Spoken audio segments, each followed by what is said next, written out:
ভাই সাইকেলটা এইভাবে আনার কারণ কি?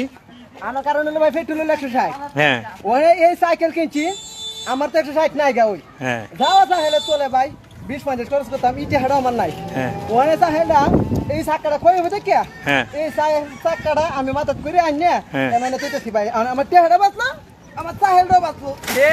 যাক ও মায়া মায়া ঘু